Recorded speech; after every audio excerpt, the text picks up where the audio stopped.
Dis, un chrétien peut-il prospérer maintenant? C'est ça la question. Et cette question est donc claire. Un chrétien peut-il prospérer maintenant? Le matériel, ouais. Toi, tu bouges trop. Il y a une autre personne derrière toi. Je dis que le matériel est une conséquence, mais pas l'objectif dans la vie chrétienne. C'est une conséquence. Dieu peut donner la richesse à son enfant, c'est une conséquence. Ce n'est pas ça le mobile de devenir chrétien. Et on ne devient pas chrétien parce qu'on veut la guérison, la délivrance. Et c'est ça le vrai cri du cœur. Parce que si les gens cherchent Dieu pour la guérison, pour la délivrance, ils iront en enfer.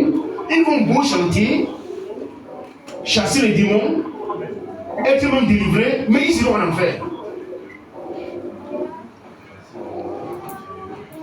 Et la question est donc de savoir pourquoi cette question maintenant. Je dis, tu étais chrétien sous la loi d'un autre, sous la loi de la régression. Parce que personne ne peut te mentir. La loi des démons, c'est la loi de la régression.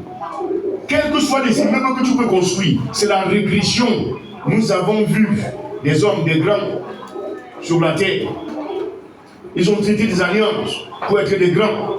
Mais après eux, ça a été comment? Cela veut dire qu'ils n'ont jamais réussi. Il n'y a jamais eu succès. Quel que soit ce que tu peux bâtir, quel que soit ce que tu peux avoir, il faut avoir l'échec privé. C'est la régression. Parce que après toi, si ton enfant, si ta descendance ne continue plus dans cette régression, tout va se détruire. Je disais donc, et le plus robuste était stagnant. Cela veut dire quoi? Il était stagnant dans l'évolution, dans la lutte contre le péché. Il était stagnant dans le combat contre le péché.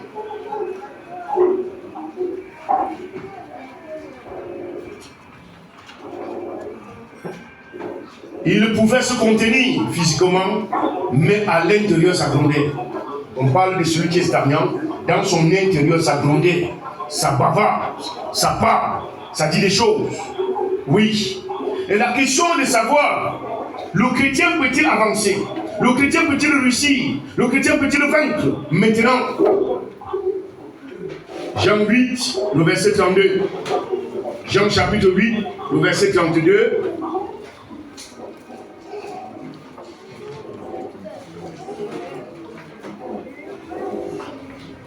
Mettons-nous debout, nous allons lire. Mettons-nous debout.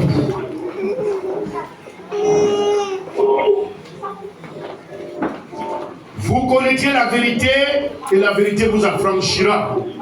Amen. Il dit, vous connaîtrez la vérité et la vérité vous affranchira. Amen. Asseyons-nous. La vérité que nous avons connue, c'est que le faux Dieu de qui découlait l'exagération du péché. Parce que nous devons faire la distinction. Il y a le péché que la Bible dit que c'est couché à la porte. À la porte, à la porte. Et souvenez-vous que nous avons déjà expliqué ce que c'est que la porte. C'est couché à la porte. Il ne s'agit pas. Il est venu augmenter de telle manière pour comprendre le surplus du péché qu'il a augmenté, c'est que tu ne peux rien faire sans avoir un démon qui te soutient. Oui. Même vendre les biscuits, tu dois avoir un démon qui te soutient pour négocier pour toi. Vendre les pains chargés avec haricots, tu dois avoir un démon qui négocie la clientèle dans le quartier pour toi. Voilà le péché. Et ça fait que les hommes sont prêts à se livrer à des pratiques. Pourquoi? Parce que la loi du péché, le faux Dieu avait établi les choses de cette manière. Mais tu as été affranchi en acceptant Christ, en détruisant. Il a été destitué. Et la Bible dit, ce que nous venons de lire, il dit, si vous connaîtrez la vérité. Maintenant tu sais, tu connais que c'était le faux Dieu qui faisait ce genre de choses. Et maintenant tu n'es plus sous son autorité. N'étant donc plus sous son autorité, tu es donc affranchi. Étant affranchi, tu peux maintenant pratiquer la parole de Dieu, vaincre le péché, avancer avec le Seigneur. Tu peux te tenir et te dire que c'est fini avec le mensonge. Et tu combats réellement. Et tu as la victoire sur le mensonge. Oui, il y a des lances péchés qu'on ne peut pas toucher. On ne me parle pas à haute voix. On ne me fait pas ceci. Et il y a des personnes, des hommes sont morts parce qu'ils ont parlé à haute voix aux autres. Oui, ils ont été abattus. Oui. Pourquoi? Parce que le faux Dieu, ayant fait la fausse personne en toi, te dit on ne doit pas te parler de cette manière. C'est à toi de te lever à dire, ah oui, il m'a parlé, il m'a insulté, il m'a humilié publiquement. Tu deviens chrétien, c'est toujours ton partage. Et tu dis que tu es chrétien. Tu dis non, il faut quand même respecter les gens. Et c'est à cause de ça qu'on prêche les messages qui ne servent à rien. Juste pour contenter les gens, il ne faut pas toucher certaines sensibilités. Non, si tu viens en Christ et qu'on ne peut pas toucher on ne peut pas toucher certaines choses en toi, c'est que tu n'es pas en Christ. Et c'est à cause de ça que tu ne peux pas prospérer. Tout ce que tu peux faire, c'est la régression. On prospère. Nous prospérons parce que nous avançons vers Christ. On avance vers Christ en luttant contre le péché. On avance vers Christ en grangeant de victoire sur le péché. Ne dites pas Amen. Vous répondez dans votre cœur. Écoute ceci. Hébreux 12, verset 14 à 15. Hébreux 12. Frère, celui qui se sanctifie, la grâce de Dieu se manifeste dans sa vie. Lorsqu'on dit la grâce de Dieu, cela veut dire que ce que Dieu avait prévu pour lui, ça s'accomplit dans sa vie. Oui. Hébreux 12, verset 14 à 15, et nous lisons. Il dit, recherchez la paix avec tous et la sanctification sans laquelle personne ne verra le Seigneur. Veillez à ce que nul ne se prive de la grâce de Dieu, à ce qu'aucune racine d'amertume, poussant de rejetons, ne produit du trouble, et que plusieurs n'en soient infectés. Amen. Amen. Amen. Il dit rechercher la paix avec tous et la sanctification sans laquelle personne ne verra le Seigneur. Cela veut dire que si tu ne te sanctifies pas, si tu ne luttes pas contre le péché, tu ne peux pas voir le Seigneur. C'est la Bible qui dit. Et les gens vont te dire que nous avons dépassé la qualité là. Les femmes peuvent adorer Dieu sans se voiler. Il n'y a même pas de problème. Eux, ils prophétisent, eux, ils enseignent, c'est ça? C'est ça la sanctification? On a dit la sanctification. On dit non, c'est dans le cœur, c'est dans le cœur. Vraiment, c'est sanctifié dans le cœur. Tu te sanctifies dans le cœur, tu t'habilles, tu montres tes aisselles aux gens. C'est la sanctification. Tes cuisses sont dehors, c'est la sanctification.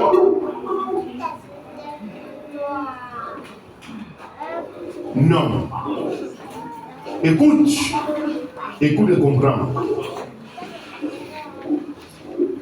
Recherchez la paix avec tous et la sanctification sans laquelle personne ne verra le Seigneur. La sanctification, c'est le combat permanent. Combat sans relâche contre le péché. Combat sans relâche contre le péché. Ce n'est pas pour quelques heures.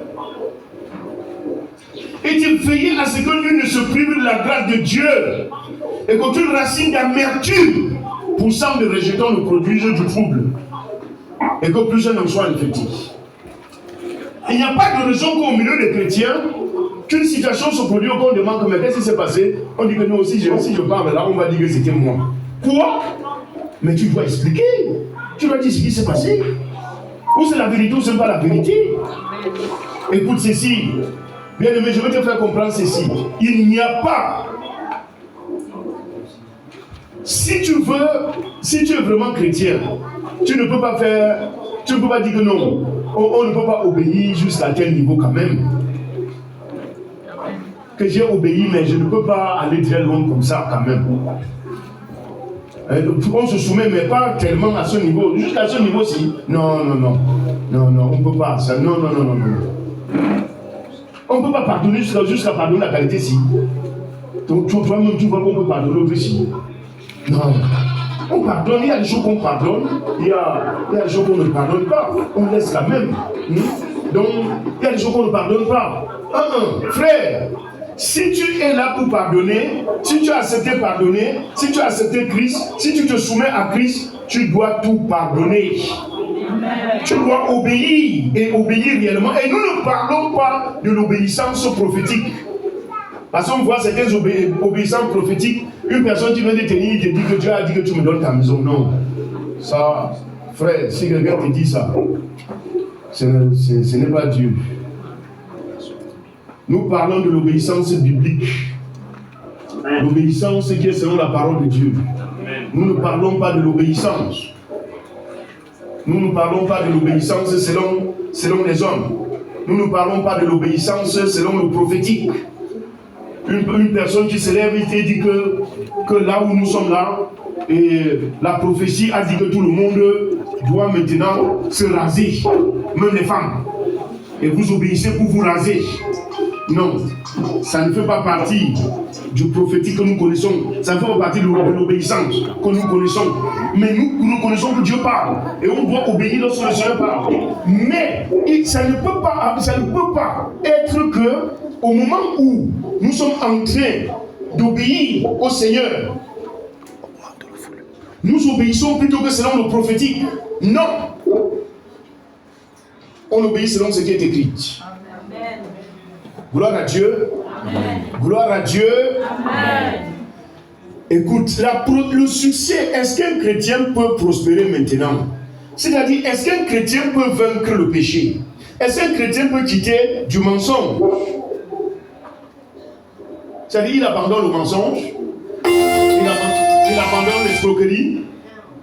Est-ce qu'un chrétien peut y parvenir? Abandonne le mensonge, abandonne l'escroquerie, abandonne la haine. Au fur et à mesure que tu abandonnes, tu es là en train de prospérer. Et lorsque tu abandonnes ainsi, puisque tu es en train d'abandonner, ça permet maintenant que le Seigneur peut dire, mon fils a besoin de quelque chose. Mon enfant a besoin de quelque chose. C'est en ce moment qu'il peut t'ouvrir les portes de bénédiction, de succès. Des entreprises. Tu commences à vendre les beignets haricots. Après, c'est le restaurant. Après, le grand restaurant. Après et après. Oh, les gens veulent. Les gens veulent qu'ils se lèvent un bon matin.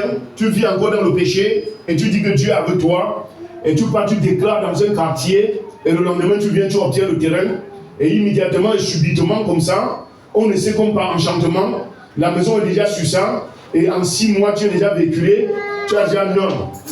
Il y a des choses que lorsque les gens nous racontent même, on se demande s'ils sont équilibrés.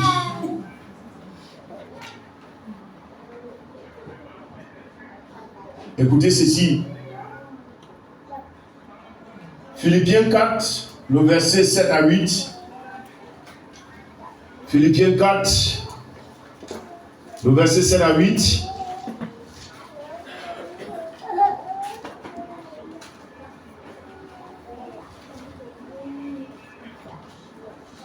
Philippiens 4, le verset 7 à 8.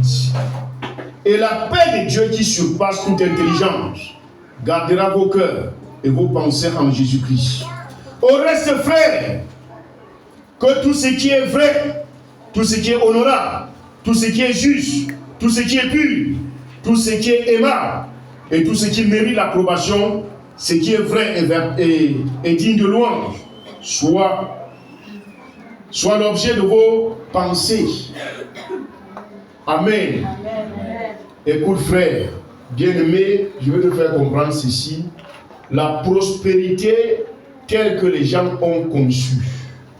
Si tu sais qu'aujourd'hui tu n'es plus sous la loi du mal, le bien n'est plus le mal et le mal n'est plus le bien. Si tu reconnais que cette loi a été destituée, revoquée, et que tu n'es plus sous cette loi parce que tu es sous la loi de Christ, Christ est souverain, il est établi sur toi. Cela veut dire que ce qui est pur et ce qui est vrai doit être dans ton cœur. Tu dois, si tu sens que c'est petit, tu dois lutter pour que ça évolue. C'est ça là, la prospérité. Amen. C'est ça la vraie prospérité. Et c'est ça qui peut assurer même ta vraie délivrance. Et c'est ça qui peut assurer ton succès. Frère, ne cherchez pas à porter de fruits pour la terre, porter le fruit que vous allez retrouver dans l'éternité. Et pour que tu portes le fruit que tu peux retrouver dans l'éternité, on ne doit pas le trouver en toi ou le bon. Non, ta vie ne doit pas être comme ça. Ta vie ne doit pas être comme ça. Oui, ta vie ne doit pas être. Ta vie ne doit pas être comme ça. C'est-à-dire, en toi on retrouve le oui et le non. En toi on retrouve toutes sortes de confusion. Le chrétien qui prospère. Écoute, si tu es chrétien, cela veut dire que tu es arrivé. L'acte que tu as posé pour devenir enfant de Dieu, c'était demander pardon au Seigneur. Hein? Et l'acte du pardon, c'était l'acte, les gens vont dire que c'est l'acte de la foi, c'est l'acte de ceci, c'est d'abord et avant tout l'acte d'obéissance. Gloire à Dieu. Amen.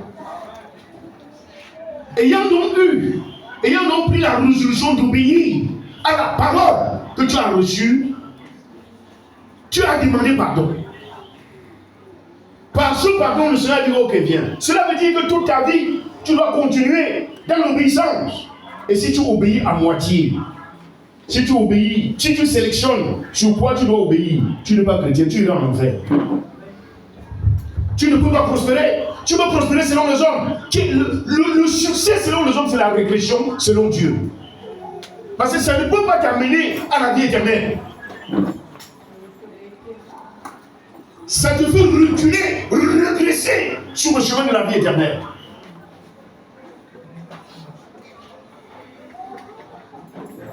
Bien-aimé, le message de ce matin, c'est que tu peux réussir. Le succès peut être ton partage. La réussite peut être ton partage. Si tu prends la résolution d'évoluer dans la lutte contre le péché, si tu prends la résolution d'évoluer dans l'obéissance, dans le pardon, si tu prends la résolution d'évoluer dans la mise en pratique de la parole de Dieu, si tu prends la résolution d'aimer comme le Seigneur nous a enseigné pendant le jeûne. Aimer. Oui, aimer. Et il dit aux frères, au reste, que tout ce qui est vrai, tout ce qui est honorable, tout ce qui est juste, tout ce qui est pur, tout ce qui est aimable, tout ce qui mérite l'approbation, ce qui est vertueux digne de louange, soit l'objet de vos pensées. Tu dois méditer. Si déjà dans le cœur tu t'assois, tu médites que l'échec des gens, le malheur qui peut arriver aux autres. Ils avaient fait ceci, frère. C'est que tu es encore très loin. Un chrétien doit rester et avoir un cœur propre. Pas de plainte, pas de jalousie, pas de condamnation. Et on doit lutter. On doit se contenter de son pain. On doit se sanctifier pour qu'en se contentant de son pain, qu'on soit capable, que le Seigneur soit capable d'ajouter. En se contentant de ce qu'on a, le Seigneur sera capable d'augmenter. Parce que tu es en train de te sanctifier. Tu es en train de retirer les déchets sur toi. Se sanctifier, c'est se laver, c'est se nettoyer, c'est se purifier. Oui, tous les jours de sa vie, pour permettre au Seigneur d'agir au nom de Jésus. Tu dois apprendre, tu dois lutter pour avoir des pensées pures, pour avoir un cœur pur, le cœur propre. Que tu puisses t'asseoir comme ça, et que en toi, même s'il n'y a pas de loi, que tu sois calme et posé, tranquille. Pas toujours en train de dire que je veux faire comment demain. Ouais, il n'y a pas d'argent, il n'y a pas.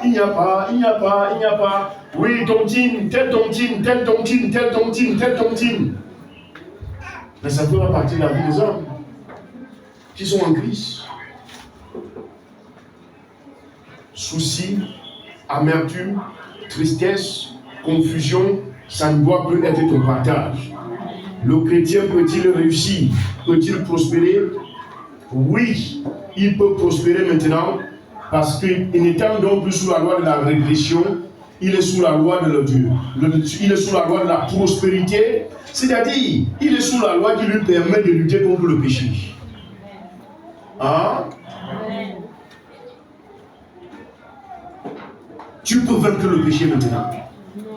Si tu veux, tu peux remporter la victoire sur le péché. J'ai expliqué cette prospérité.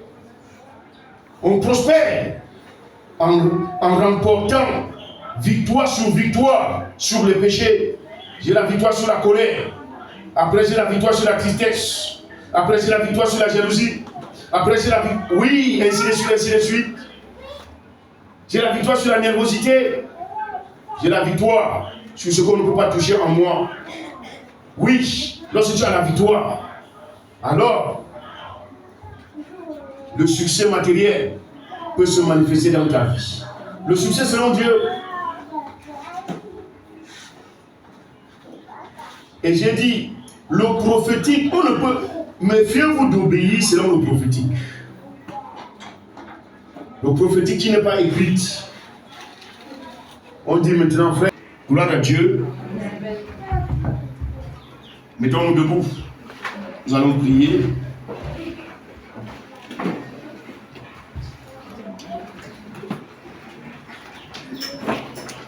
Tu vas demander pardon au Seigneur de la manière dont tu considères la prospérité avant ce matin. De la manière dont tu voyais la prospérité avant ce matin.